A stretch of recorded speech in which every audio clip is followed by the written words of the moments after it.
حضرت عائشہ رضی اللہ تعالیٰ عنہ سے روایت ہے، رسول اللہ صلی اللہ علیہ وسلم اپنے تمام اوقات میں اللہ کا ذکر فرمایا کرتے تھے۔ سننے ابن ماجہ حدیث نمبر 302۔ حضرت حذیفہ رضی اللہ تعالیٰ عنہ سے روایت ہے کہ رسول اللہ صلی اللہ علیہ وسلم کچھ لوگوں کے کوڑا کرکٹ پھینکنے کی جگہ پہنچے اور وہاں کھڑے ہو کر پیشاب کیا۔ سننے ابن ماجہ حدیث نمبر 305۔ حضرت مغیرہ بن شعبہ رضی اللہ تعالیٰ عنہ سے روایت ہے کہ رسول اللہ صلی اللہ علیہ وسلم کسی قوم کی کوڑا کرکٹ پھینکنے کی جگہ پر پہنچے اور کھڑے ہو کر پیشاب کیا۔ امام شعبہ کے استاد عاصم بیان کرتے ہیں کہ اعمش اس حدیث کو ابو وائل کے واسطے سے حضرت حذیفہ رضی اللہ تعالیٰ عنہ سے روایت کرتے ہیں، ان سے بھول ہو گئی ہے کہ اصل میں یہ حدیث مغیرہ بن شعبہ کی ہے۔ اعمش نے غلطی سے حضرت حذیفہ رضی اللہ تعالیٰ عنہ کا نام لے دیا ہے۔ امام شعبہ کہتے ہیں کہ میں نے منصور سے پوچھا تو انہوں نے مجھے ابو وائل کے واسطے سے حضرت حذیفہ رضی اللہ تعالیٰ عنہ سے بیان کیا کہ رسول اللہ صلی اللہ علیہ وسلم کسی قوم کی کوڑا کرکٹ پھینکنے کی جگہ پہنچے اور کھڑے ہو کر پیشاب کیا۔ سننے ابن ماجہ حدیث نمبر 306۔ حضرت عائشہ رضی اللہ تعالیٰ عنہ سے روایت ہے، انہوں نے فرمایا، جو شخص تمہیں یہ بات بتائے کہ اللہ کے رسول صلی اللہ علیہ وسلم نے کھڑے ہو کر پیشاب کیا، اس کی تصدیق نہ کرنا۔ میں نے آپ صلی اللہ علیہ وسلم کو ہمیشہ بیٹھ کر پیشاب کرتے دیکھا ہے۔ سننے ابن ماجہ حدیث نمبر 307۔ حضرت ابو قتادہ رضی اللہ تعالیٰ عنہ سے روایت ہے کہ انہوں نے رسول اللہ صلی اللہ علیہ وسلم کو یہ فرماتے سنا، جب کوئی شخص پیشاب کرے تو اسے چاہیے کہ عضو خاص کو دائیں ہاتھ سے نہ چھوئے اور نہ دائیں ہاتھ سے استنجا کرے۔ امام ابن ماجہ نے امام اوزاعی رحمہ اللہ کے دوسرے شاگرد ولید بن مسلم کی سند سے بھی یہ حدیث اسی طرح بیان کی۔ سننے ابن ماجہ حدیث نمبر 310۔ حضرت ابو ہریرہ رضی اللہ تعالیٰ عنہ سے روایت ہے، رسول اللہ صلی اللہ علیہ وسلم نے فرمایا، تم میں سے کوئی شخص جب استنجا کرے تو دائیں ہاتھ سے استنجا نہ کرے، اسے اپنے بائیں ہاتھ سے استنجا کرنا چاہیے۔ سننے ابن ماجہ حدیث نمبر 312۔ حضرت ابو ہریرہ رضی اللہ تعالیٰ عنہ سے روایت ہے، رسول اللہ صلی اللہ علیہ وسلم نے فرمایا، میں تمہارے لیے اس طرح ہوں جس طرح اولاد کے لیے باپ ہوتا ہے، اس لیے میں تمہیں بظاہر معمولی سمجھے جانے والے امور کی بھی تعلیم دیتا ہوں۔ جب تم قضائے حاجت کے لیے جاؤ تو قبلے کی طرف نہ منہ کرو اور اس کی طرف پیٹھ بھی نہ کرو، اور رسول اللہ صلی اللہ علیہ وسلم نے 3 ڈھیلے استعمال کرنے کا حکم دیا، لید اور ہڈی استعمال کرنے سے منع فرمایا اور دائیں ہاتھ سے استنجا کرنے سے منع فرمایا۔ سننے ابن ماجہ حدیث نمبر 313۔ حضرت عبداللہ بن مسعود رضی اللہ تعالیٰ عنہ سے روایت ہے کہ رسول اللہ صلی اللہ علیہ وسلم قضائے حاجت کے لیے تشریف لے گئے اور فرمایا، مجھے 3 پتھر لا دو۔ میں 2 پتھر اور 1 لید لے آیا۔ آپ صلی اللہ علیہ وسلم نے دونوں پتھر لے لیے اور لید پھینک دی اور فرمایا، یہ ناپاک ہے۔ سننے ابن ماجہ حدیث نمبر 314۔ حضرت سلمان رضی اللہ تعالیٰ عنہ سے روایت ہے کہ بعض مشرکین ان کا مذاق اڑانے لگے۔ ایک مشرک نے کہا، میں دیکھتا ہوں کہ تمہارا ساتھی یعنی محمد صلی اللہ علیہ وسلم تمہیں سب کچھ سکھاتا ہے، حتیٰ کہ پاخانہ کرنا بھی سکھاتا ہے۔ حضرت سلمان رضی اللہ تعالیٰ عنہ نے فرمایا، ہاں، آپ نے ہمیں حکم دیا ہے کہ ہم قضائے حاجت کے لیے قبلے کی طرف منہ نہ کریں اور دائیں ہاتھ سے استنجا نہ کریں اور 3 پتھروں سے کم استعمال نہ کریں، ان میں لید یا ہڈی شامل نہ ہو۔ سننے ابن ماجہ حدیث نمبر 316۔ حضرت عبداللہ بن حارث بن جزء زبیدی رضی اللہ تعالیٰ عنہ سے روایت ہے، انہوں نے فرمایا، سب سے پہلے میں نے ہی رسول اللہ صلی اللہ علیہ وسلم کو فرماتے ہوئے سنا، تم میں سے کوئی قبلے کی طرف منہ کر کے پیشاب نہ کرے، اور سب سے پہلے میں نے ہی لوگوں کو یہ حدیث سنائی۔ سننے ابن ماجہ حدیث نمبر 317۔ حضرت ابو ایوب انصاری رضی اللہ تعالیٰ عنہ سے روایت ہے، انہوں نے فرمایا رسول اللہ صلی اللہ علیہ وسلم نے قضاء حاجت کے لیے جانے والے کو قبلے کی طرف منہ کرنے سے منع کیا اور فرمایا مشرق یا مغرب کی طرف منہ کیا کرو۔ سننے ابن ماجہ حدیث نمبر 318۔ حضرت ابو سعید خدری رضی اللہ تعالیٰ عنہ سے روایت ہے، انہوں نے رسول اللہ صلی اللہ علیہ وسلم کے بارے میں گواہی دی کہ آپ صلی اللہ علیہ وسلم نے پیشاب یا پخانے کے وقت قبلے کی طرف منہ کرنے سے منع فرمایا۔ سننے ابن ماجہ حدیث نمبر 320۔ حضرت ابو سعید خدری رضی اللہ تعالیٰ عنہ سے روایت ہے، انہوں نے فرمایا مجھے رسول اللہ صلی اللہ علیہ وسلم نے کھڑے ہو کر پانی پینے اور قبلے کی طرف منہ کر کے پیشاب کرنے سے منع فرمایا۔ سننے ابن ماجہ حدیث نمبر 321۔ حضرت عبداللہ بن عمر رضی اللہ تعالیٰ عنہما سے روایت ہے، انہوں نے فرمایا کچھ لوگ کہتے ہیں جب تم قضاء حاجت کے لیے بیٹھو تو تمہارا چہرہ قبلے کی طرف نہیں ہونا چاہیے۔ میں ایک دن اپنے گھر کی چھت پر چڑھا تو میں نے رسول اللہ صلی اللہ علیہ وسلم کو بیت المقدس کی طرف منہ کیے ہوئے 2 کچی اینٹوں پر بیٹھے دیکھا۔ یہ روایت یزید بن ہارون کی ہے۔ سننے ابن ماجہ حدیث نمبر 322۔ حضرت جابر رضی اللہ تعالیٰ عنہ سے روایت ہے، انہوں نے فرمایا رسول اللہ صلی اللہ علیہ وسلم نے ہمیں پیشاب کرتے وقت قبلے کی طرف منہ کرنے سے منع فرمایا تھا۔ پھر میں نے آپ صلی اللہ علیہ وسلم کو وفات سے 1 سال پہلے اس طرف منہ کرتے دیکھا۔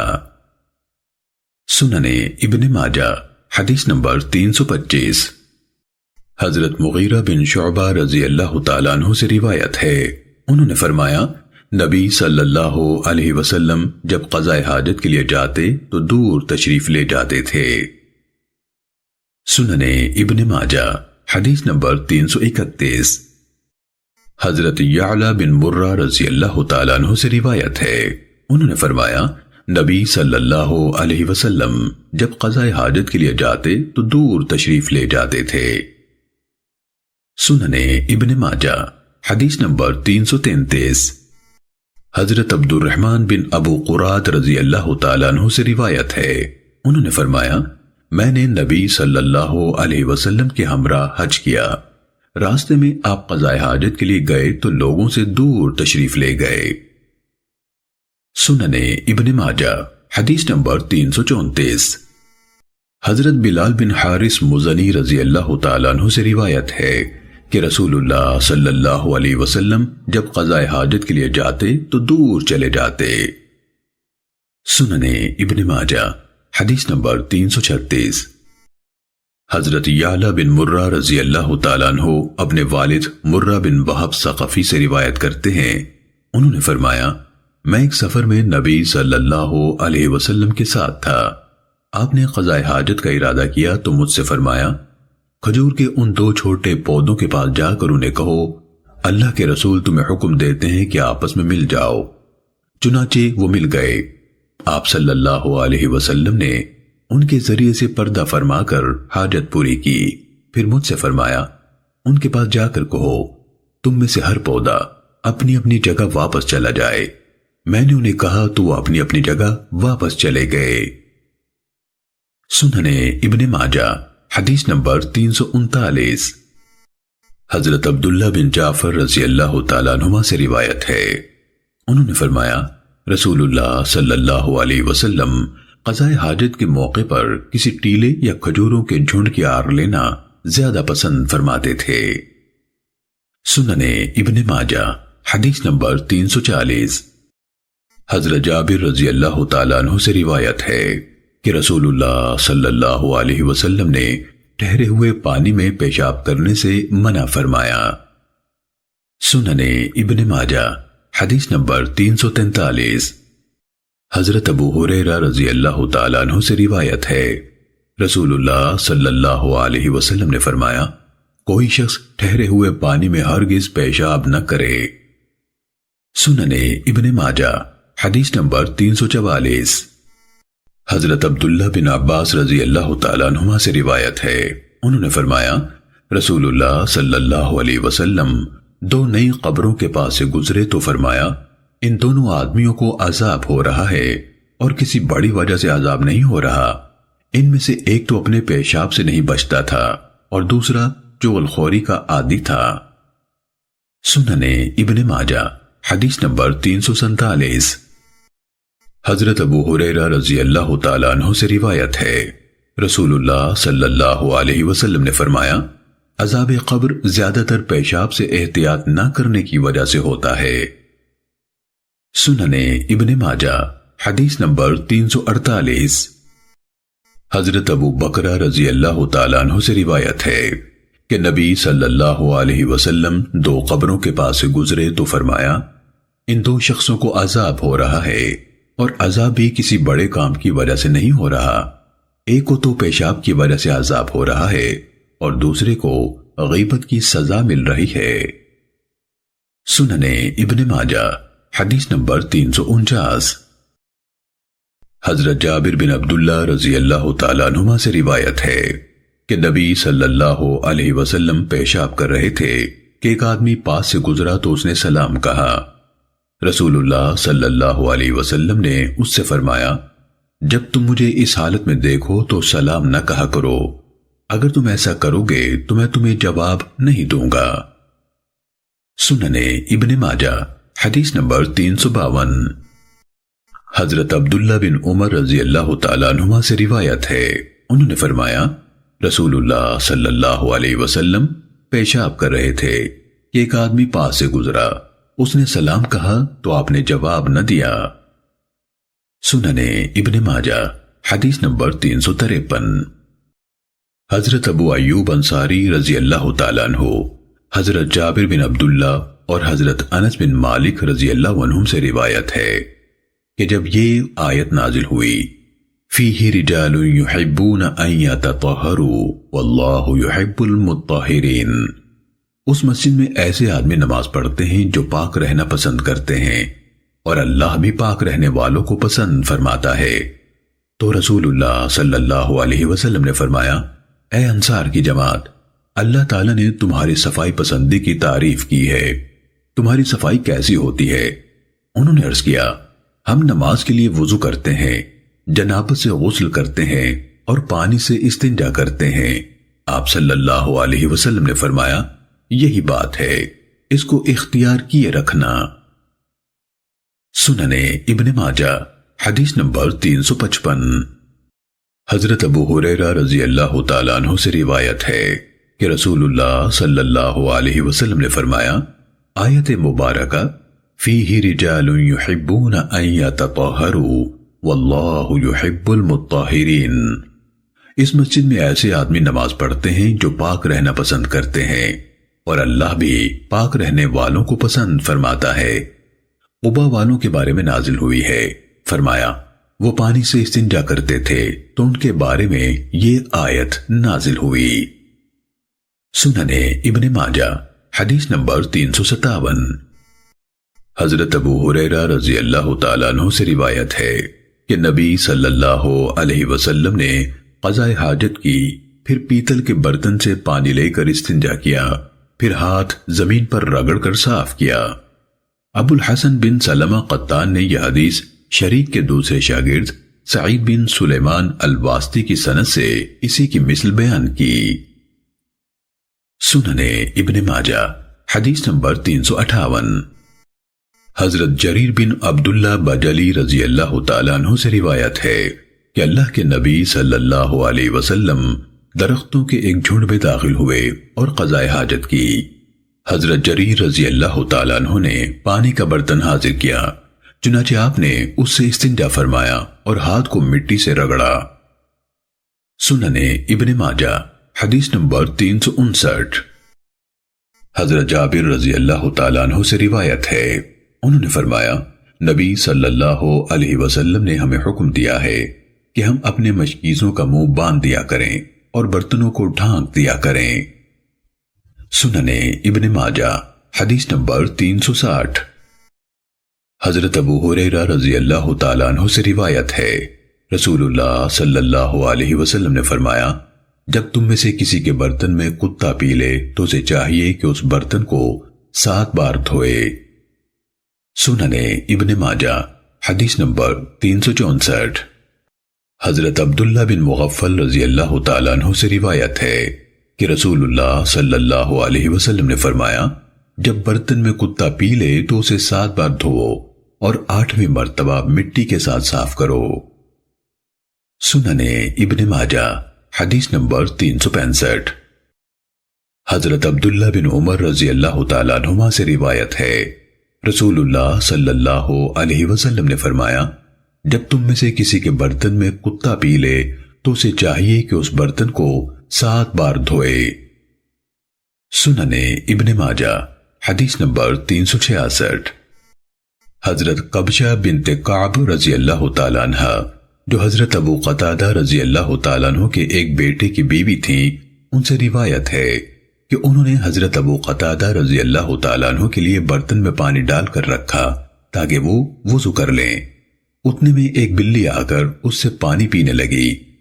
حضرت ابو قتادہ رضی اللہ تعالیٰ عنہ نے برتن جھکا دیا تاکہ وہ آسانی سے پانی پی لے۔ حضرت قبشہ رضی اللہ تعالیٰ عنہ نے فرمایا، میں ان کی طرف تعجب سے دیکھنے لگی تو انہوں نے فرمایا، میری بھتیجی، کیا تمہیں تعجب ہو رہا ہے؟ رسول اللہ صلی اللہ علیہ وسلم نے فرمایا، یہ ناپاک نہیں، یہ تو ہر وقت گھروں میں آتی جاتی رہتی ہے۔ سننے ابن ماجہ حدیث نمبر 367۔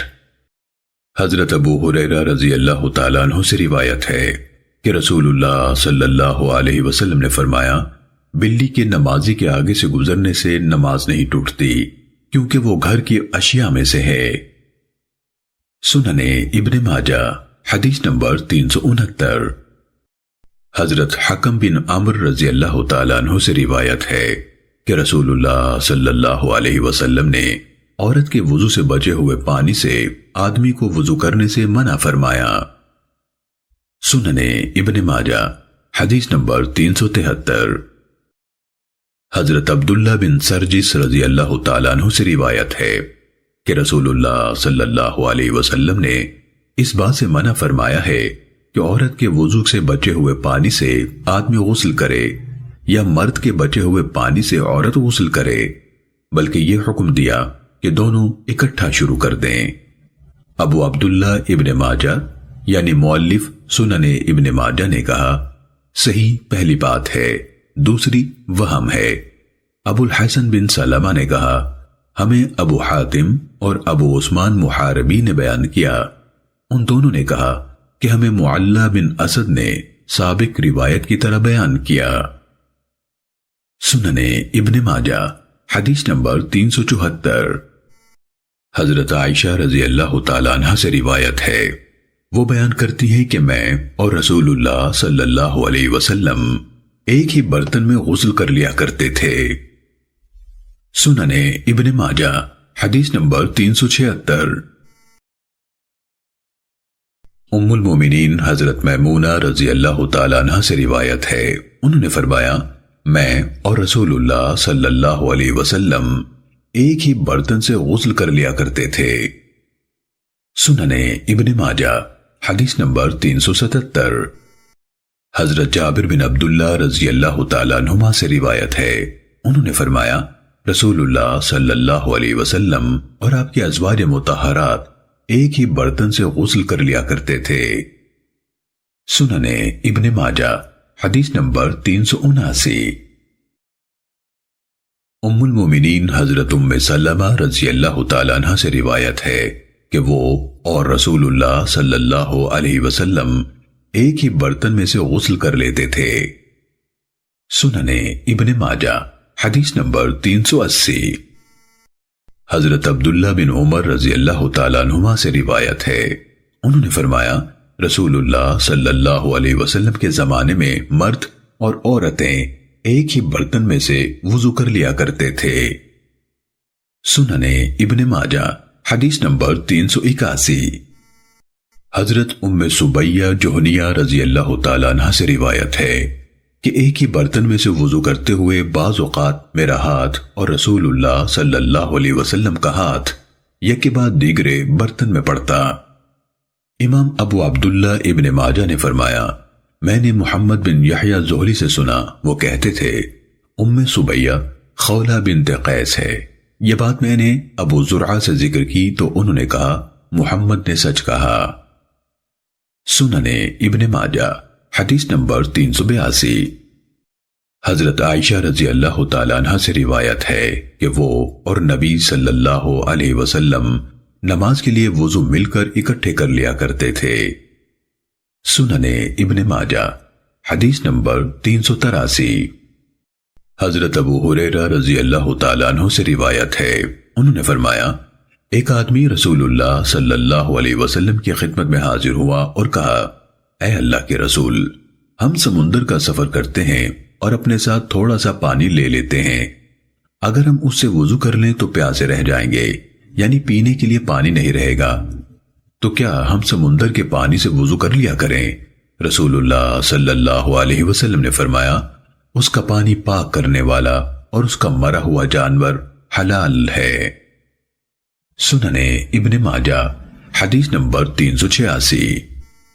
حضرت جابر رضی اللہ تعالیٰ عنہ سے روایت ہے کہ نبی صلی اللہ علیہ وسلم سے سمندر کے پانی کے بارے میں سوال کیا گیا تو آپ نے فرمایا، اس کا پانی پاک کرنے والا ہے اور اس کا مرا ہوا جانور حلال ہے۔ امام ابن ماجہ کے شاگرد ابو الحسن بن سلمہ نے امام احمد بن حنبل کے دوسرے شاگرد علی بن حسن الحسنجانی سے مذکورہ بالا روایت کے مانند بیان کیا۔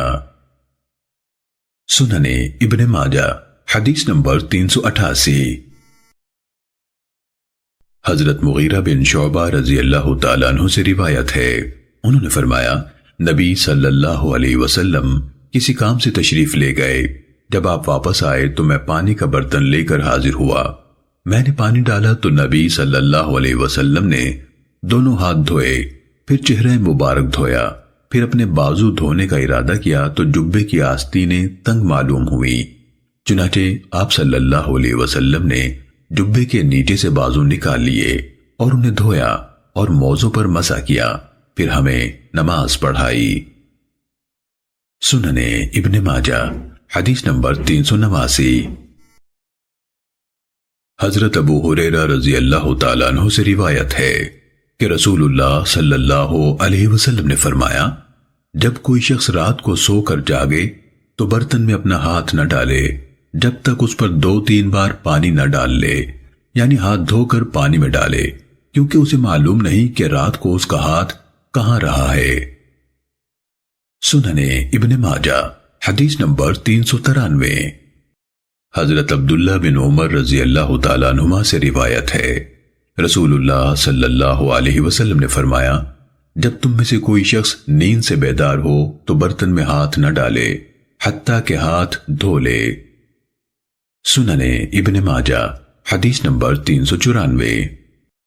حضرت جابر رضی اللہ تعالیٰ عنہ سے روایت ہے، رسول اللہ صلی اللہ علیہ وسلم نے فرمایا، جب کوئی نیند سے بیدار ہو کر وضو کرنا چاہے تو وضو کے پانی میں ہاتھ نہ ڈالے جب تک اسے دھو نہ لے، کیونکہ اسے معلوم نہیں کہ رات کو اس کا ہاتھ کہاں رہا ہے، اور نہ یہ معلوم ہے کہ اس نے کس چیز پر ہاتھ رکھا ہے۔ ابو اسحاق نے کہا، صحیح سند جابر عن ابی ہریرہ ہے۔ سننے ابن ماجہ حدیث نمبر 395۔ حضرت حارث سے روایت ہے کہ حضرت علی رضی اللہ تعالیٰ عنہ نے پانی منگوایا، پھر پانی میں ہاتھ ڈالنے سے پہلے ہاتھ دھوئے، پھر فرمایا، میں نے رسول اللہ صلی اللہ علیہ وسلم کو اسی طرح کرتے دیکھا ہے۔